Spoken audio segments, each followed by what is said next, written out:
Hello friends, welcome to our channel. ఇవాల్టి వీడియోలో ఒక మంచి కాకరకాయ రెసిపీ షేర్ చేస్తున్నానండి. అస్సలు చేదు లేకుండా చాలా చాలా రుచిగా ఉంటుందండి. నేను చెప్పినట్టుగా ఒక్కసారి ట్రై చేయండి. చాలా చాలా రుచిగా ఉంటుంది. అన్నంలోకైనా, చపాతీలోకైనా, చారులోకి సైడ్ డిష్గా కూడా చాలా చాలా రుచిగా ఉంటుంది. పిల్లలు కూడా చాలా ఇష్టంగా తింటారు.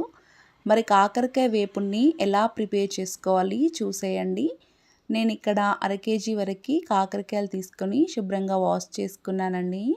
ఇలా వాష్ చేసుకున్న తర్వాత సన్నగా ముక్కలుగా కట్ చేసుకోవాలి. పైన ఉన్న పొట్టు గింజల్ని తీసేసుకొని కట్ చేసుకోవాలి. ఇలా కట్ చేసుకున్న ముక్కలోకి సాల్ట్ అలాగే కొంచెం పసుపు వేసుకొని అంతా మిక్స్ అయ్యేటట్టుగా బాగా కలుపుకోవాలండి. ఇలా మనం సాల్ట్ పసుపు వేయడం వలన ముక్కలు చేదు లేకుండా కాకరకాయ వేపుడు చాలా చాలా రుచిగా ఉంటుంది. ఇలా అంతా కలిపేసుకొని మూత పెట్టుకొని అరగంట పాటు ముక్కల్ని మనం పక్కన పెట్టుకోవాలి. చూడండి, అరగంట తర్వాత ముక్కల్ని మరొకసారి ఇలా కలుపుకొని ముక్కల్లో ఉన్న వాటర్ని మనం ఇలా చేతితో గట్టిగా పిండేసుకొని ఒక ప్లేట్లోకి తీసుకోవాలండి. ఇలా మనం వాటర్ని కనుక పిండేసినట్టయితే మనకి కాకరకాయ వేపుడు చేదు లేకుండా భలే రుచిగా ఉంటుందండి. ఈ వాటర్ని మనం పక్కన పడేసుకోవాలండి. ఇప్పుడు ఈ ముక్కల్ని మనం డీప్ ఫ్రై చేసుకుందాము. స్టవ్ పైన ప్యాన్ పెట్టుకొని 5 టేబుల్ స్పూన్ల ఆయిల్ వేసుకోవాలి. మనం ముక్కల కింద కట్ చేసుకున్న కాకరకాయ ముక్కలు వేసుకొని మనం మీడియం ఫ్లేమ్లో పెట్టుకుని బాగా ఫ్రై చేసుకోవాలి. గోల్డెన్ కలర్లోకి వచ్చేంత వరకు కాకరకాయ ముక్కల్ని చక్కగా ఫ్రై చేసుకోవాలండి. చూడండి, మనకు చక్కగా కాకరకాయ ముక్కలు ఈ విధంగా ఉంటే సరిపోతుంది.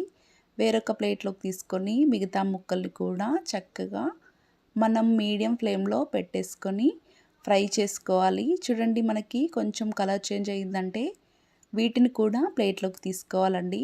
అదే ఆయిల్లోకి 1/2 టేబుల్ స్పూన్ జీలకర్ర, ఆవాలు, మినపప్పు, శనగపప్పు వేసుకొని కొంచెం ఫ్రై చేసుకోవాలి. ఇలా ఫ్రై అయిన తర్వాత మనం ఒక 4-5 తుంచుకున్న ఎండుమిర్చి ముక్కలు అలాగే ఒక పెద్ద 2 ఉల్లిపాయ ముక్కలను సన్నగా కట్ చేసుకొని వేసుకొని ఆయిల్లో చక్కగా ఫ్రై చేసుకోవాలి. ఇలా కొంచెం ఫ్రై అయిన తర్వాత సన్నగా కట్ చేసి పెట్టుకున్న పచ్చిమిర్చి ముక్కలు అలాగే కరివేపాకు రెబ్బలు వేసుకొని వీటిని కూడా మనం చక్కగా ఫ్రై చేసుకోవాలి. ఇలా ఫ్రై అయిన తర్వాత ఒక 7-8 వెల్లుల్లి రెబ్బల్ని కచ్చా పచ్చాగా దంచుకొని వేసుకోవాలి. వెల్లుల్లి రెబ్బలు వేయడం వలన కాకరకాయ వేపుడు చాలా రుచిగా ఉంటుంది. ఇలా కొంచెం ఫ్రై అయిన తర్వాత 1/2 టేబుల్ స్పూన్ పసుపు వేసుకొని చక్కగా మరొకసారి బాగా కలుపుకోవాలండి. ఇలా అంతా కలిపేసుకున్న తర్వాత మనం ఫ్రై చేసి పెట్టుకున్న కాకరకాయ ముక్కలు కూడా వేసేసుకొని మొత్తం కలిసేటట్టుగా బాగా కలుపుకోవాలండి. ఈ తాలింపు ముక్కలకు పట్టించేంతవరకు మనం మీడియం ఫ్లేమ్లో పెట్టుకొని బాగా కలుపుకోవాలి. చూడండి, ఇలా అంతా కలిపేసుకున్న తర్వాత 1/2 టేబుల్ స్పూన్ సాల్ట్ అలాగే 1 టేబుల్ స్పూన్ కారము అలాగే 1 టేబుల్ స్పూన్ జీలకర్ర ధనియాలు పౌడర్ని వేసేసుకొని ఒకసారి చక్కగా కలుపుకోవాలండి. ఇలా కారం మొత్తం ముక్కలు పట్టించేంత వరకు బాగా కలుపుకోవాలి. చూడండి, మనకు ఎంత కలర్ఫుల్గా ఉంది కదా. ఇలా అంతా కలిపేసుకొని మూత పెట్టుకొని 5 నిమిషాల పాటు ముక్కల్ని మగ్గించుకోవాలి. చూడండి, మనం ఆయిల్లో ఫ్రై చేసుకున్నాం కనుక మనకు కర్రీ త్వరగా అయిపోతుందండి. ఇప్పుడు సన్నగా కట్ చేసి పెట్టుకున్న కొంచెం కొత్తిమీర వేసుకొని మరొకసారి బాగా కలుపుకోవాలి.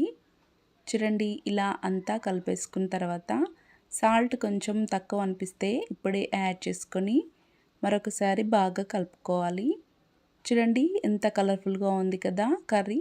ఇప్పుడు స్టవ్ ఆఫ్ చేసుకొని సర్వింగ్ ప్లేట్లోకి సర్వ్ చేసుకోవాలి. వేడి వేడిగా అన్నంలోకి తిన్నా, చపాతీలోకి తిన్నా, సాంబార్ సైడ్ డిష్గా కూడా చాలా చాలా రుచిగా ఉంటుంది. ఒక్కసారి కాకరకాయ వేపుడిని ట్రై చేయండి.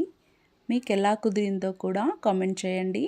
నా ఛానల్ ఫస్ట్ టైం విజిట్ చేసినట్టయితే ప్లీజ్ ఒక లైక్ చేయండి. అలాగే మీ ఫ్రెండ్స్ రిలేటివ్కి షేర్ చేయండి. మరిన్ని రెసిపీస్ కోసం నా ఛానల్ని తప్పకుండా సబ్స్క్రైబ్ చేసుకోండి. Thanks for watching.